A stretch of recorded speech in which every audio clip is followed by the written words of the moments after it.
우리가 사무엘상 8장을 몇 주 전에 함께 살펴봤었는데요. 이스라엘 백성들이 보이지 않는 하나님의 리더십을 버리고 눈에 보이는 리더십을, 그 왕을 요구하는 장면을 우리가 살펴봤었습니다.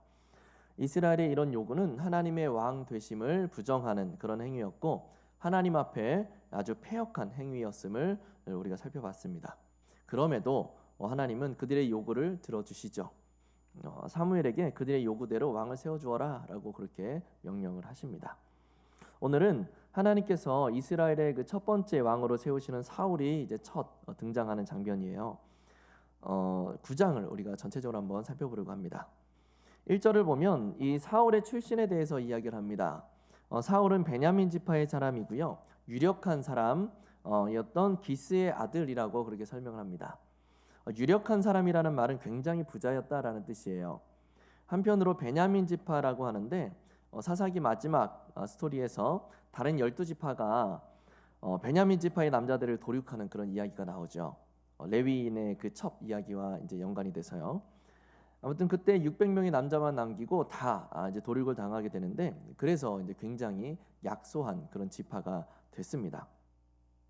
그런 배경을 지닌 사울을 이제 왕으로 세우시려고 하는데, 이 사울의 집안이 부자라고 했잖아요. 가축도 상당한 수를 이제 키우고 있었을 건데, 그 가축들 중에서 암나귀들이 갑자기 오밤중에 집을 나가 버립니다. 수컷보다 암컷들이 일반적으로는 값이 훨씬 비쌌거든요. 부랴부랴 사울이 사환을 하나 대동해서 그 암나귀들을 찾으려고 떠나요.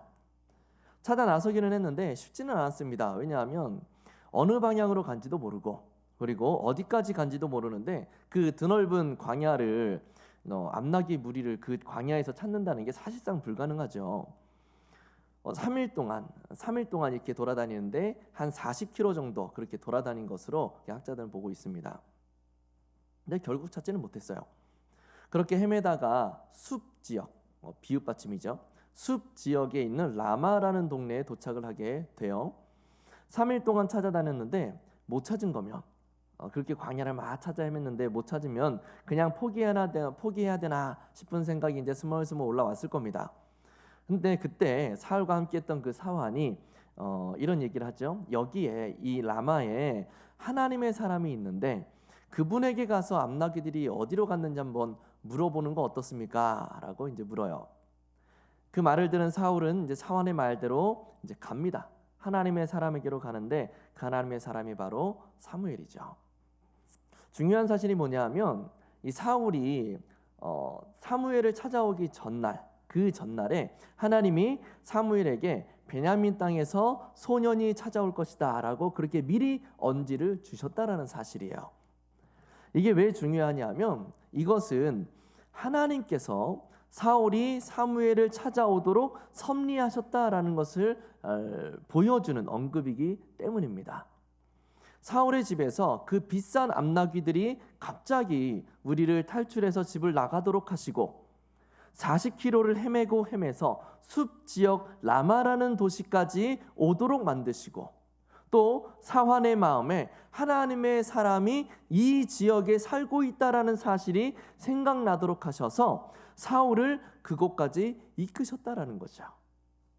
그리고 20절에 가서 사울은 사무엘을 통해서 당신이 이스라엘의 왕으로 세워질 것이다 라는 이야기를 듣게 되는 겁니다. 신약 성경에 보면 예수님께서 참새 한 마리가 떨어지는 것도 하나님의 뜻이 아니고서는 불가능하다라고 말씀하세요. 정말 작은 그 일들 하나하나가 하나님의 인도와 섭리 가운데 이루어진다라는 겁니다. 우리가 인식하지 못하는 그 순간순간들이 하나님의 뜻이 이루어져 가기 위한 재료들로 쓰임받고 있다라는 거죠.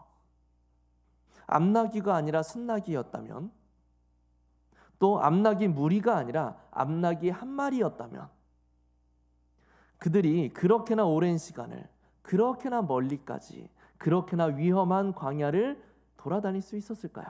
그럴 가치가 있었을까요?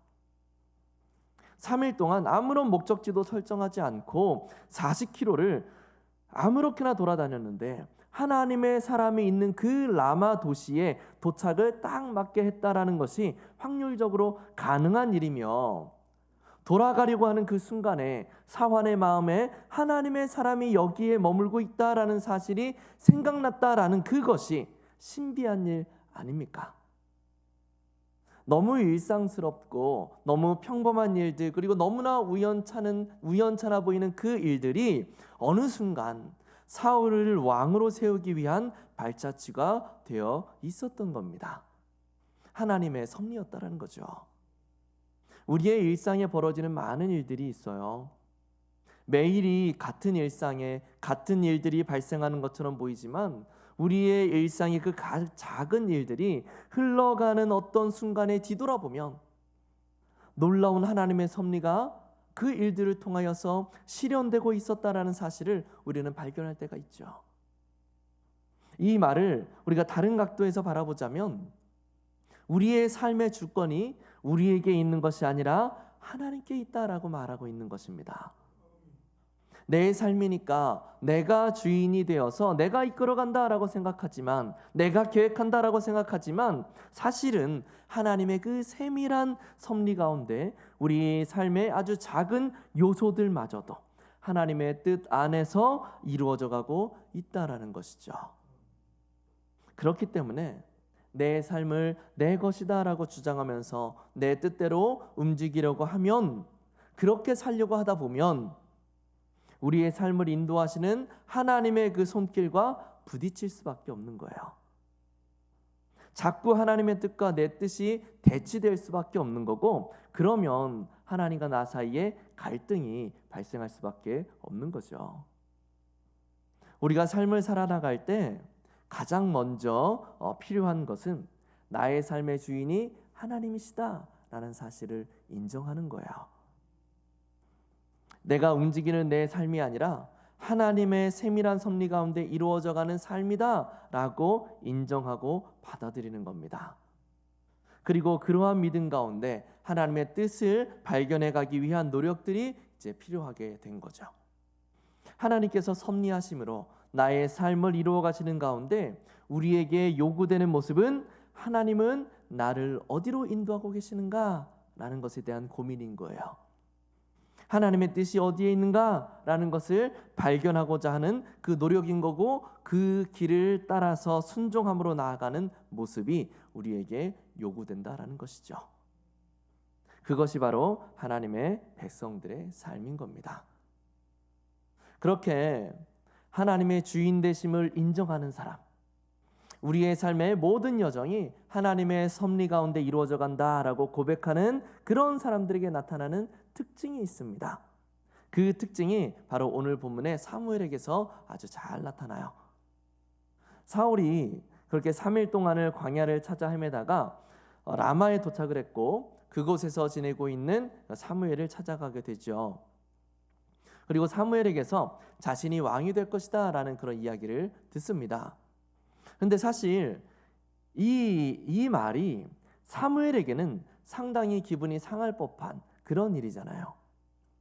이스라엘 백성들이 우르르 몰려와서 사무엘에게 왕을 요구했는데 그 이유가 뭐였습니까? 당신은 늙었고 당신의 아들은 패역합니다 라는 이유였어요. 이런 이스라엘의 요구를 사무엘은 이렇게 받아들였습니다. 처음에는 당신은 이제 늙었으니까 그만 우리의 지도자 자리에서 내려오십시오. 이제 죽을 날도 얼마 남지 않은 사람이 무슨 기력이 있다고 지도자의 역할을 합니까? 라고 받아들인 거예요. 8장 6절에서 보면, 우리 앞장 8장 6절에서 보면 이스라엘 백성이 왕을 달라라고 요구할 때 사무엘이 기뻐하지 아니하면서 하나님께 기도를 했다라고 이야기를 하거든요. 여기서 기뻐하지 않았다, 기뻐하지 아니했다라는 이 말을 원어로 보면 참견했다라는 말입니다. 참견했다. 하나님께 참견하면서 말씀을 이제 이야기를 했다라는 거예요. 7절에 보면 하나님이 사무엘에게 그들이 이렇게 행동하는 것은 그들이 너를 버리는 것이 아니라 나를 버리는 거다, 그렇게 말씀을 하세요. 이 말을 이제 그 상황을 생각해 보자면, 사무엘은 이스라엘 백성이 내가 늙었고 기력이 쇠하여지는 것을 보고 이때다 싶어서 나를 버리려는 것이구나 라고 그렇게 생각했다라는 거죠. 그래서 왕을 요구하는 이스라엘 백성들의 그 소리를 듣고는 하나님께 하나님 이것들 지금 감히 이래도 되는 겁니까? 하나님 이참에 기운 좀 쓰셔서 그냥 싹 쓸어버리시죠 라고 그렇게 참견하면서 이야기를 했다라는 거예요. 자신을 버리려고 하는 그 이스라엘을 하나님이 어떻게 처리하실 것인지에 대해서 감나라 배나라 하면서 그렇게 이야기를 했다라는 거죠. 그런 사무엘에게 하나님은 조근조근 그들이 너를 버리려고 하는 것이 아니라 나를 버리려고 하는 거야 라고 말씀을 하시는 겁니다. 근데 사람이라는 게, 사람의 그 마음이라는 게 한번 마음이 상하면 이게 쉽게 가라앉지를 않잖아요. 성경에서 아무리 용서해라 용서해라 이야기하고 강단에서 목사님들이 용서하십시오 용서해야 됩니다 라고 이야기를 해도 이게 잘 안 되지 않습니까? 세상에서 제일 어려운 게 용서잖아요. 아마 사무엘도 그러지 않았을까 싶은 생각이죠. 그런 생각이 드는 거예요. 사무엘은 아주 어렸을 때부터 성소로 보내져서 성소를 섬기고 조금 커서는 이제 하나님의 이상을 보기 시작을 하면서 아주 젊어서부터 아주 신실하게 이스라엘을 이끄는 거룩한 지도자로서의 역할을 감당했단 말이에요. 그리고 지금 늙음하게까지 그 지도자의 자리를 정말 성심성의껏 열심으로 그렇게 감당하고 있었기 때문에 거의 근 80년 동안을 그렇게 이스라엘을 섬기고 지도해 왔단 말입니다. 80년 동안을. 그런데 이 이스라엘 백성들은 지금 너무나 배은망덕하게도 나 때문에 하나님의 이상이 회복되고 하나님의 말씀이 주어지는 것이 회복됐음에도 불구하고 자신이 늙었다라는 이유를 들어서 자신을 내치려고 하고 있다라는 겁니다. 얼마나 괘씸하고 화가 나겠어요. 인간적인 생각으로는 정말 마음이 많이 상할 수밖에 없는 거죠. 그래서 사무엘도 백성들의 그 요구를 들은 그 순간에 아마 굉장히 분노했을 거란 말이에요. 그래서 그런 반응을 했다라는 거죠. 게다가 16절에 보면 하나님께서 사무엘에게 이렇게 말씀합니다. 내일이면 오늘의 본문입니다. 9장 16절입니다. 내일 이맘때쯤에 도착하는 사울이라는 그 젊은이에게 기름을 부어서 왕으로 삼아라. 그가 내 백성을 블레셋의 손에서 구원할 것이다. 기름을 붓는 것을 히브리어로 메시아라고 하죠. 기름 부음 받은 자를 지칭할 때 메시아라고 해요. 헬라어로는 그리스도라고 하죠. 하나님께서 이 사울을 메시아로 세우실 거래요. 얼마나 거대한 계획입니까? 그를 메시아로 세우시는 목적이 뭔가요? 그로 하여금 블레셋의 손에서 이스라엘 백성을 구원하시기 위해서. 왕을 요구하는 이스라엘 백성들의 요구가 너무 괘씸하고 하나님을 향해서 매우 패역한 일이었지만 하나님은 그들의 요구를 통해서마저도, 그런 패역한 요구를 통해서마저도 그들을 구원하실 왕을 세우시겠다라는 겁니다. 그런데 이게 이스라엘 백성들의 입장에서는 참 감사하고 은혜인데 사무엘의 입장에서는 어떻겠냐라는 거죠. 사무엘의 입장에서 남편들이 제일 무서워하는 말 중에 하나가 있잖아요. 당신 누구 편이야? 제일 무서워하잖아요. 내가 그렇게 여호와와 이 백성들을 위해서 신실하게 살아왔는데 하나님이 내 편을 들어주시기는커녕 오히려 저 패역한 이스라엘의 백성들의 그 요구를 들어주시려고 하는 거예요. 참 서운한 일이죠. 참 서운한 일이에요. 그런데 한번 볼까요? 이 사무엘이 어떻게 하는지. 사울이 도착하기 전날에 여호와께서 한 소년이 올 것이라고 말씀을 주셨고 오늘 그 소년이 정말로 왔습니다. 이 소년이 바로 자신의 자리를 대신할 이스라엘의 지도자가 될 거래요. 사울을 보자마자 산당으로 올라가자라고 합니다. 거기서 식사를 하는데 오늘 22절에 보면 사무엘이 벌써 손님 30명을 초대를 해놓은 상태였어요. 그리고 사울을 가장 상석에 앉힙니다. 이 장면은 사무엘이 사울을 벌써 왕으로서 이렇게 대접하고 있다는 것을 보여주는 장면이에요. 그를 왕으로 인정하면서 사울을 가장 상석에 앉힌 것이고 또 그를 맞이하기 위한 손님들을 미리 초대하는 것을 맞춰놓은 상태라는 거죠. 또 23절을 보면 사무엘이 요리사에게 이런 말을 해요. 내가 너에게 주면서 너에게 두라고 말한 그 부분을 가져와라. 사무엘이 사울을 왕으로서 대접하기 위해서 미리 음식을 준비해 놓은 상태였다라는 겁니다. 만약에 사무엘이 끝까지 자신의 그 생각과 그 감정을 그렇게 꽉 붙들고 있었다고 한다면 사울이라는 청년을 상석에 앉힐 수 있었겠습니까? 그에게 기름을 붓고 그를 왕으로 세울 수 있었을까요?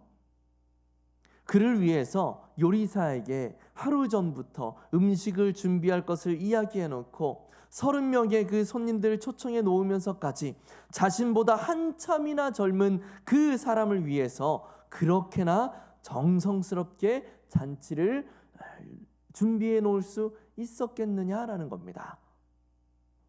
이성적으로는, 머리로는 그동안 하나님의 말씀에 순종해 왔던 습관이 있어서 뭐라도 내가 해야 되나 라는 생각을 했을 수는 있었겠지만 마음은 절대 그것을 용납하지 못했을 거란 말이죠.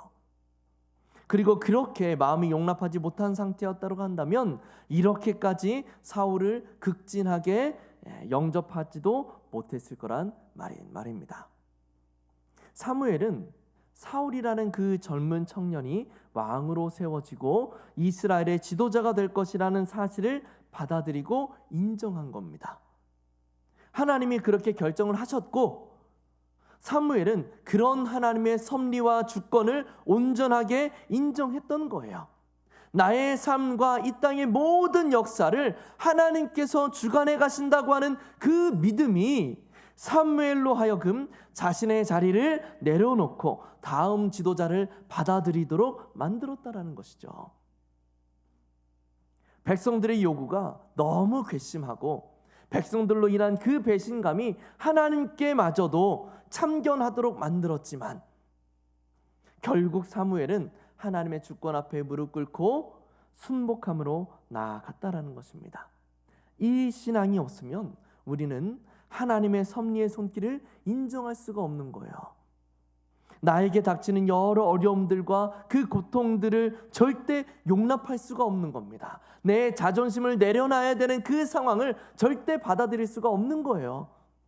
내가 원하지 않는 일들에 대해서, 내가 나를 고통스럽게 하는 그 일들에 대해서 하나님의 뜻이건 뭐건 간에 상관없는 겁니다. 내가 힘든 게 중요한 거예요. 하지만 하나님의 섭리를 신뢰하는 사람들은 어떤 상황이 도래한다 하더라도 그것을 받아들일 수 있는 능력이 생겨요.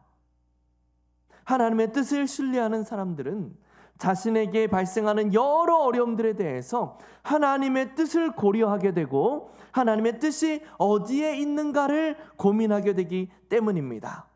그런 능력이 생기면 이제는 그런 상황 자체가 나에게 더 이상 문제가 되지 않는 거죠. 내가 더 이상 이스라엘의 지도자가 될 수 없다라는 사실 자체가 고통의 원인이 되지를 못하는 거예요. 온 백성이 나를 버렸다라고 하는 그 배신감이 더 이상 내 마음을 장악하지를 못하게 되는 겁니다. 오히려 이제 이스라엘의 지도자 자리에서 내려와야 할 내가 해야 될 일이 무엇인가? 나로 하여금 이스라엘의 지도자로 서지 못하게 하신 하나님은 나에게 무엇을 원하시는가? 이 문제를 바라보게 되는 것이고 그 대답을 찾아내고 그것을 발견해내는 그 일에 집중되기 때문에 그 문제 자체에 더 이상 골몰하면서 그 문제에 휘둘리지 않게 되는 것이죠. 사무엘이 보여주고 있는 이 높은 신앙의 모습이 우리에게도 훈련되어질 수 있기를 바랍니다. 나의 모든 것이 하나님의 뜻 안에 운행되어지고 있음을 믿는 그 믿음, 내 삶의 작은 것까지도 놓치지 않으시며 세밀하게 인도하고 계신다는 신뢰가 우리 가슴 속에 가득 채워질 수 있기를 간절히 소망합니다. 말씀을 맺을게요. 자녀가 결혼할 때 부모님들이 가장 어려워하는 것이 바로 마음으로 떠나보내는 작업이라고 합니다. 내 품 안의 자식이었는데, 내가 길렀고 내가 모든 것을 챙겨주고 내가 먹여줬던 자식인데 떠나보낸다라는 것이, 참 당연히 그렇게 해야 된다라는 것은 알지만 마음으로 그것을 인정하고 실제로 떠나보내는 것이 참 쉽지 않더라라는 이야기를 들은 기억이 있습니다. 참 너무 어색하기도 하고 허전하고 또 헛헛한 마음이 들어서 쉽지 않더라라고 말씀하시더라고요. 내가 이해하고 있는 것과 내가 머리로 알고 있는 것과 또 그것을 마음으로 인정하고 내려놓는 것과는 다른 차원의 문제예요. 훨씬 높은 차원의 문제인 거죠. 하나님의 섭리와 주권을 인정한다고 고백하고 또 그러기를 내가 진심으로 바라지만 실상 나의 계획이 어그러지고 내가 그동안 누려왔던 것들이 깨어지기 시작을 하고 내가 열심을 내어 감당하던 것이 마치 허무한 것처럼 그렇게 전락되어져 버리는 그 순간에도 하나님의 섭리와 주권을 인정하고 그분의 뜻을 구한다라는 것이 참 쉽지 않은 일이란 말이에요. 그렇지만 이 말이 곧 그것이 불가능하다라는 말은 아닙니다. 시도조차 할 수 없는 일이라고 말씀드리고 싶은 것이 아니에요. 오히려 그런 순간마저도 하나님을 바라보며 주님의 주권과 주인 되심을 인정하고 하나님의 섭리의 손길을 발견하기 위하여서 눈을 돌릴 줄 아는 것, 그것이 바로 참된 신자의 모습이라고 말씀을 드리는 겁니다. 그것을 위해서 우리의 모든 것을 내걸어야 된다는 거죠. 이것이 바로 하나님의 섭리와 인도하심을 신뢰하는 사람들에게 나타나는 특징인 거예요. 그 믿음과 신뢰가 있는 사람들의 시선은 늘 하나님께 고정되게 되어 있습니다. 하나님의 뜻이 무엇인가를 발견하는 것에 우리의 마음이 쏟아지게 되어 있어요. 하나님의 음성이 뭐라고 말씀하시는가에 우리의 귀가 열려지게 되어 있는 겁니다. 우리의 시선은 어디를 향해 있습니까?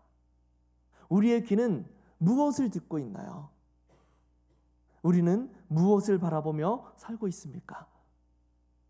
우리의 인생은 누구의 손에 의해서 움직여지고 있습니까? 나를 분노하게 만들고 고통스럽게 만드는 그 문제 자체에 우리의 시선을 빼앗기지 않고 우리 삶의 모든 사건과 상황과 환경을 섭리하셔서 우리를 하나님의 뜻 가운데로 인도해 가시며 모든 것이 합력하여 선한 것을 이루어 가시는 그 하나님의 손길을 바라볼 수 있기를 바랍니다. 내 삶의 주인은 하나님이십니다 라는 그 하나님의 주권에 대한 신앙이 우리의 그 마음속에서 온전하게 또 진실하게 고백되어질 수 있기를 바랍니다. 그것을 바라볼 수 있는 눈이 열릴 때, 그것을 들을 수 있는 귀가 열릴 때, 그 신앙이 우리의 심령 가운데서 온전하게 고백되어질 때 우리는 하나님 앞에 순종할 수 있게 될 것이고 상황을 이겨내고 견뎌낼 수 있는 능력이 생기게 될 겁니다.